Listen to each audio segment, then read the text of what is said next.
sini saya pada aksi nyata modul 3.2 ini saya akan menginformasikan bahwa hal-hal yang penting di sekolah itu sangat banyak sekali. Tanpa kita sadari, saya juga ketika mempelajari modul ini, saya memang dulu pendekatannya secara negatif, tetapi setelah dipelajari pada modul ini ternyata hal yang ada di sekolah ini saya lupakan begitu saja. Nah, di sini modul ini merupakan materi tentang pemimpinan pembelajaran dalam pengelolaan sumber daya yang ada di SMA Negeri 32 Garut.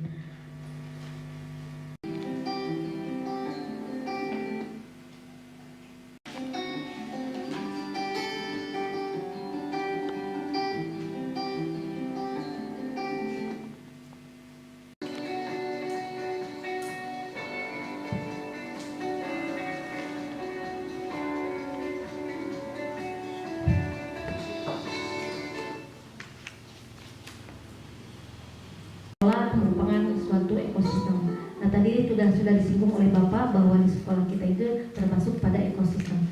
Nah, ekosistem ini berarti adanya interaksi antara makhluk hidup dengan makhluk yang tidak hidup. Seperti sekarang di sekitar kalian, di sekitar Bapak Ibu,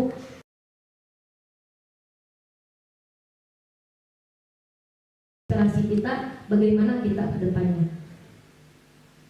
Nah, di sini ada perbedaan antara berbasis kekurangan dan berbasis pada aset. Kalau berbasis pada kekurangan, fokus pada masalah dan isu saja, sedangkan kalau berbasis pada aset, fokus pada aset dan kekuatan. Seperti yang kita sadari juga bahwa di sini banyak aset-aset yang tanpa kita Bapak bisa dilihat berputar pada masalah utama. Kalau berbasis aset membayangkan masa depan. Jadi kita itu walaupun asetnya walaupun banyak kekurangan, tetapi kalau kita pendekatannya berbasis pada aset, mungkin kita membayangkan masa depan, berarti kita harus mempunyai ide-ide bagaimana supaya kita masa depan anak-anak itu bisa tercapai. Nah, di sini ada mengidentifikasi kebutuhan dan kekurangan, selalu bertanya apa yang kurang. Berarti kalau Ibu Bapak indikatornya mempunyai hal ini, berarti berbasis pada kekurangan.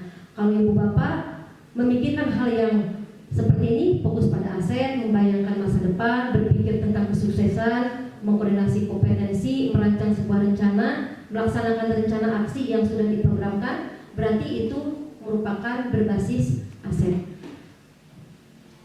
Nah, siapa yang menerapkan pendekatan secara aset, maka sekolah memiliki beberapa karakter.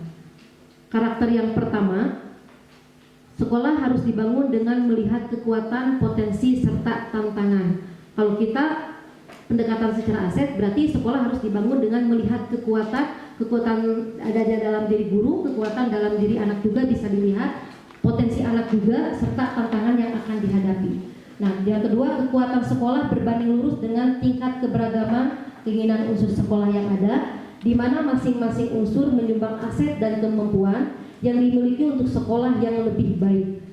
Nah, yang ketiga, suasana yang menyenangkan menjadi prioritas paling utama di dalam upaya membangun sekolah. Nah, ternyata suasana yang bahagia, suasana yang menyenangkan itu ternyata bisa menjadi suatu prioritas utama dalam membangun sekolah.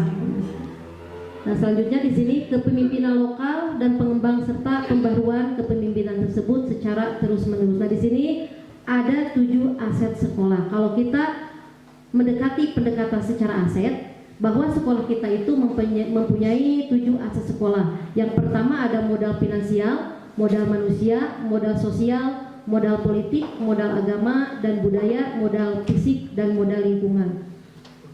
Nah, bila kita lihat apa itu modal manusia, tanah yang sangat luas, dan itu adalah modal aset kita. Nah, itu ada juga modal finansial, modal politik, dan modal lingkungan.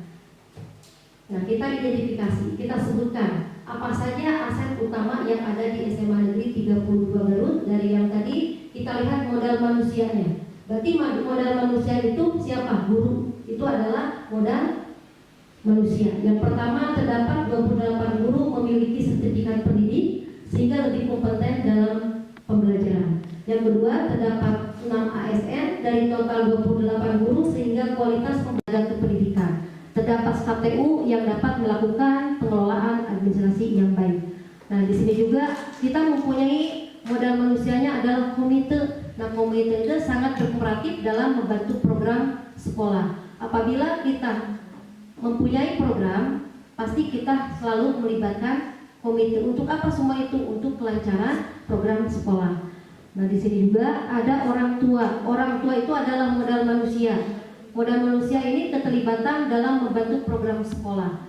Nah, mungkin saya juga belum terlalu melibatkan orang tua dalam dulu belum terlalu melibatkan orang tua dalam kegiatan. Nah, mungkin nanti kedepannya kita libatkan orang tua sebagai pembantu program sekolah. Seperti Maulud Nabi yang kemarin, apabila kita dihadiri oleh orang tua kemarin pengajian, itu adalah keterlibatan orang tua juga, dan mereka bisa tahu kegiatan sekolah itu seperti apa, mauludnya seperti apa, seperti itu.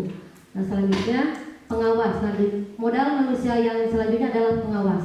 Pengawas ini adalah sekolah rutin melakukan pembinaan kepada guru. Siswa kita sudah termasuk pada siswa mempunyai sebagai pengurus IRMA kabupaten juga, pengurus OSIS kabupaten juga, dan kita mempunyai modal anggota Duta Hukum Jabar. Nah, selanjutnya pada modal aset pada siswa ternyata mempunyai bakat dalam bidang kesenian juga. Anak-anak banyak yang bisa menggambar, ada yang bisa melukis juga. Nah, di sini juga itu adalah aset kita. Nah, selanjutnya mempunyai bakat dalam bidang keagamaannya. Di saat ibu bapak bisa lihat bahwa anak-anak kita itu ada yang bisa dakwah, ada yang bisa dalam keagamanya bagaimana. Ibu bapak bisa lihatnya juga. Dan ada juga yang bakatnya wirausaha, ayah anu dagang na oge, ya. Nah, itu ada juga setelah sekolah, pulang sekolah, anak-anak ada yang bekerja juga. Mungkin seperti itu adalah aset kita. Sekitar kita itu masih banyak tanah yang kosong. Nah, pada modal lingkungan alam ini, lahan tanah yang luas ini kita bisa jadikan taman baca juga, taman bermain siswa juga, terus apotek hidup juga bisa, tempat belajar bercocok tanam juga itu bisa. Nah, ini juga sebagai bahan pembelajaran anak-anak. Dan bila kita lihat modal lingkungan alam ini ternyata udaranya sejuk, proses pembelajaran ini lebih nyaman.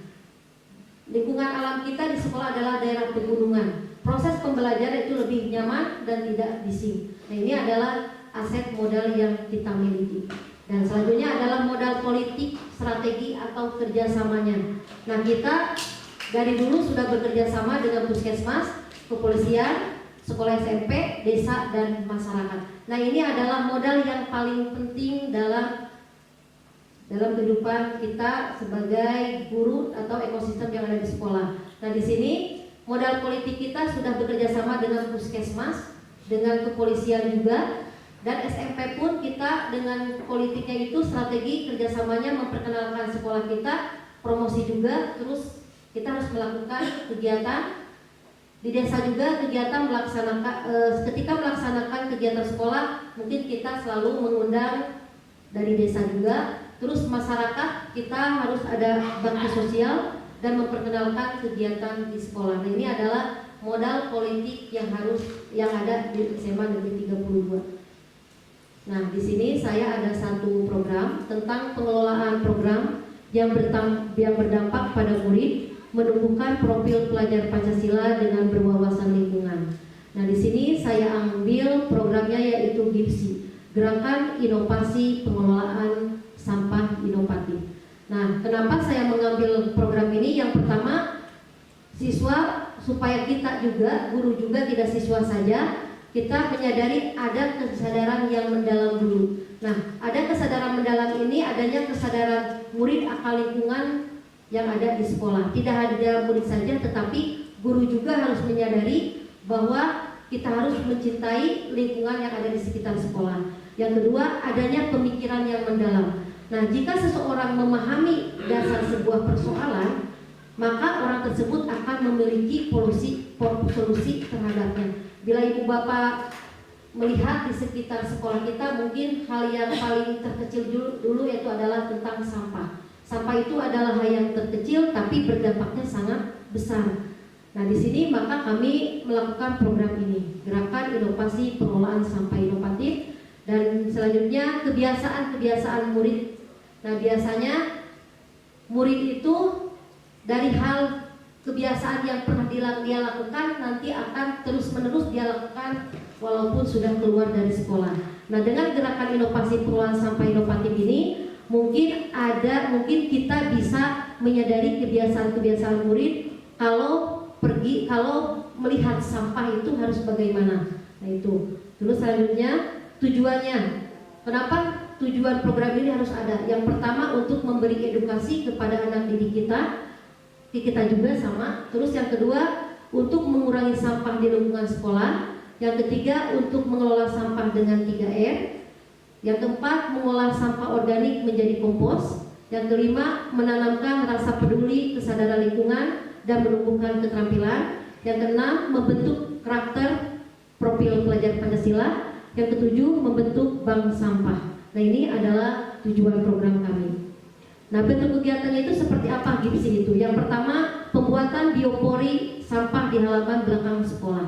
Nah, ini pembuatan biopori ini adalah untuk pembuatan kompos yang sederhana. Yang kedua, gerakan titip oksigen. Maksud dari gerakan titip oksigen ini, anak-anak wajib untuk membawa tanaman dari rumahnya untuk ditanam di depan sekolah. Karena bila kita lihat di depan sekolah ada halaman kecil, nah kita manfaatkan sebaik mungkin karena itu adalah aset kita. Maka di sini saya programkan kegiatannya gerakan titip oksigen. Nah, nanti yang mengurus tanamannya siapa? Yang mengurus tanamannya adalah tanggung jawab kelas masing-masing dan kita bekerja sama nanti dengan wali kelas. Nah, selanjutnya ada pembuatan tempat sampah. Nah, di sini ada tempat sampah. Saya program kami dengan anak-anak yaitu akan membuat 3 sampah. Satu sampah itu terdiri dari 3 sampah organik, anorganik, dan redus. Nah, seperti itu. Dan yang keempat adalah liput, lihat, dan pungut. Dan yang kelima, himbauan kepada siswa untuk membawa tempat minum, tempat makan dari rumah. Untuk apa? Itu semua karena untuk mengurangi sampah. Yang keenam, pembuatan bank sampah. Yang ketujuh, per kelas diberi tabungan sampah. Ujungnya kita akan membentuk bank sampah. Nah, di sini ini adalah yang disebut dengan biopori, ya, biopori secara kecil-kecilan. Karena kita memanfaatkan dulu halaman yang ada, karena itu adalah aset lingkungan kita, maka kita akan melakukan kita membuat resapan biopori. Nah, ini seperti ini Bapak bioporinya. Nah, ini program kami dengan ekstrakurikuler berhubungan dengan OSIS juga. Program OSIS di bidang 7 ada tentang sampah, maka kami bekerja sama dengan OSIS dan bekerja sama juga. Nah, seperti itu. Mudah-mudahan aset yang ada di sekolah kita tadi, modal manusia, modal lingkungan, modal finansial. Nah, dalam modal finansial ini kita itu ada dari dana bos juga. Terus ada kalau sewa kantin itu termasuk modal finansial mungkin Pak ya? Kalau kantin disewakan tidak? Mas Irmi? Pembayaran per bulan ada per hari. Per hari. Nah, mungkin itu adalah modal finansial kita juga ya. Terus modal operasi juga. Ada yang ditanyakan tentang aset-aset yang ada di sekolah kita. Baik mungkin karena kita itu tidak mempunyai kekurangan kalau kita melakukan pendekatan pada aset. Mungkin kalau kita melihat terus kekurangan, yang kita pikirkan hanya kekurangan saja tanpa memikirkan hal-hal yang ada di dalam sekolah ini. Ya, mungkin ada pertanyaan Ibu ini. Itu tentang aset 2030. Ada yang ditanyakan tentang aset-aset yang ada di sekolah kita. Baik mungkin karena kita itu tidak mempunyai kekurangan kalau kita melakukan pendekatan pada aset. Mungkin kalau kita melihat terus kekurangan, yang kita pikirkan hanya kekurangan saja tanpa memikirkan hal-hal yang ada di dalam sekolah ini. Ya, mungkin ada pertanyaan Ibu ini. Itu tentang aset 2030. Yang sehat atau sekolah hijau itu bagus sekali. Nah, itu adalah aset kita. Mungkin Bapak Ibu yang lain ada masukan untuk aset kita apa saja, untuk lingkungan. Tadi juga kalau anak-anak yang berpotensi seperti Dari dana banjir. Kalau di kita sebenarnya bisa juga diterapkan biopori ini. Mungkin karena sekarang lagi musim kering, musim kemarau. Tapi nanti kalau Februari pelaksanaannya mungkin sudah musim hujan mungkin bisa saja ditempatkan di area-area yang memang ada genangan air seperti itu. Kemudian ada masukan, itu sudah bagus programnya, kalau di musim hujan sudah tepat. Kemudian masukannya itu gimana? Karena krisis sampah ini hampir di semua daerah, krisis sampah bahkan sehingga menyebabkan adanya banjir dan sebagainya. Nah, yang saya lihat dari lingkungan sekolah kita itu banyak sampah yang berseliweran di mana-mana. Gimana kalau kita bentuk kayak Pandawara gitu, Pandawara Group. Jadi siswa itu jadi duta yang membersihkan sampah, jangan di luar, tapi di sini saja karena sampah itu berseliweran di mana wae gitu. Ada sampah di sana, ada penyimpanan sampah di sebelah sana. Sampahnya saya. Ya. Nah, kita tampung gimana saat dibuat di dalam satu area saja. Jadi siswa itu gimana? Jadi nanti calon CGP ya ibu CGP-nya itu mengarahkan ke siswa kita itu harus emang sampah itu tanggung jawab kita gitu. Jadi bukan setelah kita makan habis itu buang gitu. Habis dimakan harus buang. Tapi bahwa sampah itu jadi tanggung jawab. Nah, ya. itu saja. Ya kebetulan tadi barusan emang itu harus ada pengelolanya. Maka di sini kami ada pembentukan tim sampah. Namanya tim sampah Gipsi juga. Jadi yang mengelolanya pun tim Gipsi maksudnya nah, karena kalau kita kan harus bekerja sama ya Pak ya, bukan siswa saja tapi guru juga sama. Ya, tapi ada penggagasnya. Nah, tapi ada penggagasnya siapa? Itu adalah anak-anak Gipsi namanya. Gerakan Inovasi Pengelolaan Sampah Inovatif. Nah, itu disebutnya anak-anak Gipsi nanti Pak. Nah, ini pembentukan tim Gipsi ini dari semua ekstra itu terlibat semuanya. Nah, ketika emang tadi biopori itu cocoknya anu osok banjir gitu kan Pak. Kompos itu tidak satu aja, tapi membuat biopori juga akan menjadikan suatu kompos. Nah, itu harus ada pengetahuannya dulu kepada anak. Maka nanti tim Gipsi ini nanti mereka itu sosialisasi ke kelas, sosialisasi.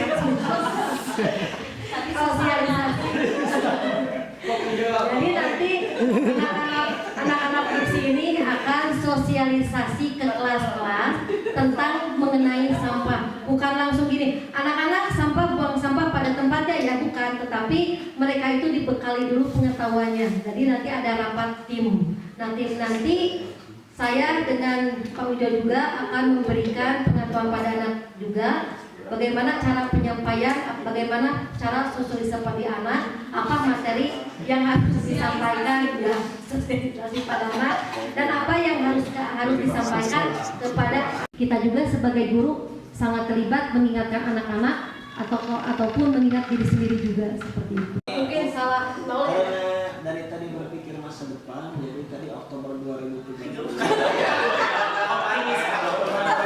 Dulu kita akhirnya baru 8. Ya, maaf, mungkin salah ketik atau salah Belakang kelas. Ya, kalau tadi rencananya biopori air, biopori sampah. sampah. Nantinya bakal kompos. Ya, biopori sampah. Walaupun tadinya yang belakang-belakang itu nanti juga dihubungkan dengan mungkin hidroponik dan yang lain sebagainya. Sehingga nanti kita memang harus mulai memikirkan dengan potensi peserta didik yang dimiliki oleh kita, lingkungan alam, kemudian aset tanah yang ada. Kira-kira apa yang bisa kita optimalkan dari tanah yang seluas ini, hampir 2 hektar ya, yang kita miliki, yang baru dibangun itu baru kurang lebih hanya 1/3 yang baru ada dibangun, tapi ada 2/3 tanah kita yang memang ini memang perlu dipikirkan bersama, tapi mungkin waktu yang perlu sedikit luang gitu ya. Dan juga mungkin nanti mengajar siswa kira-kira apa yang bisa dikembangkan di sekolah kita dengan sarana dan kondisi yang ada, tetapi bisa optimal. Nah, tadi dengan yang gerakan sampah ini menjadi sesuatu yang bagus, dan mungkin nanti perlu dipikirkan adalah keberlanjutannya. Gitu ya. Jadi tidak hanya untuk waktu yang relatif sebentar, tapi yang berkesinambungan. Ini yang mungkin perlu dipikirkan. upayakan ke depan. Jadi anak-anak GIPSI ini ya, gerakan inovatif ya, pengelolaan sampah ya, gerakan inovasi pengelolaan sampah inovatif ini menjadi program yang berkelanjutan. Jadi anak GIPSI-nya juga anak GIPSI yang berkelanjutan nanti. Jadi ada generasi terus gitu, sehingga nanti kita bisa menjadi sesuatu program yang berkesinambungan dan berkelanjutan. Ya mungkin nah sekarang kan ayeuna urut plastik cimol urut sebelah, nah itu kan tidak bisa dijual. Sebelah, kalau itu tidak bisa dijual. Jadi anak-anak itu buah eta sampah anu seperti itu dikumahakeun, nah itu otomatis ujung-ujungnya dibakar. Nah kalau anorganiknya kan itu bisa jadi kompos. Kalau anorganiknya itu plastik itu kan banyak, yang namanya plastik itu yang banyak. Nah tadi saya tanya ke anak-anak Mila dari bidang 7, kalau nanti Mila udah berkembang menjadi bank sampah naon anu ditampungna. Nah, Mila Bu abi mah bade plastik nu kumaha, nah plastik teh banyak. Aya plastik nu cimol bade nabi moal. Nah, bagaimana cara mengolahnya itu mungkin dibakar. Nah, untuk mengurangi pembakaran karena supaya kita mengurangi pemanasan global, maka disuruh anak-anak untuk membawa tempat makanan dari rumah. Kalau jajan gehu teu kudu ngangge plastik, ngangge wadah. Nah, seperti itu. Nah, itu untuk mengurangi salah satunya. Nah, itu tadi juga sudah berdiskusi dengan anak-anak sampah apa yang akan diterima nanti di bank sampah. Ternyata plastik dan botol-botol plastik kalau itu ngumpul saudara itu bisa dijadikan modal aset kelas untuk beli apa gitu. Itu adalah modal aset kelas juga. Nah, ujung-ujungnya nanti ada ke bank sampah dulu. Sebelum ke bank sampah, mungkin pengelolaan atau pemilihan dulu sampahnya dulu. Mereka harus paham mana yang harus dijual ke bank sampah itu, apakah urut sebelah, apakah urut cimol dihijikeun. Nah, tidak. Nah, itu nanti anak-anak ada sosialisasinya seperti itu. Aset yang ada di sekolah ini kita kembangkan bersama-sama. Kita harus bekerja sama. Kita tidak bisa berkembang sendiri, tetapi harus bersama-sama seperti itu. Sebagai guru, kita harus menjadi motivasi anak-anak ke depannya. Itulah pemaparan saya. Kurang lebihnya saya minta maaf karena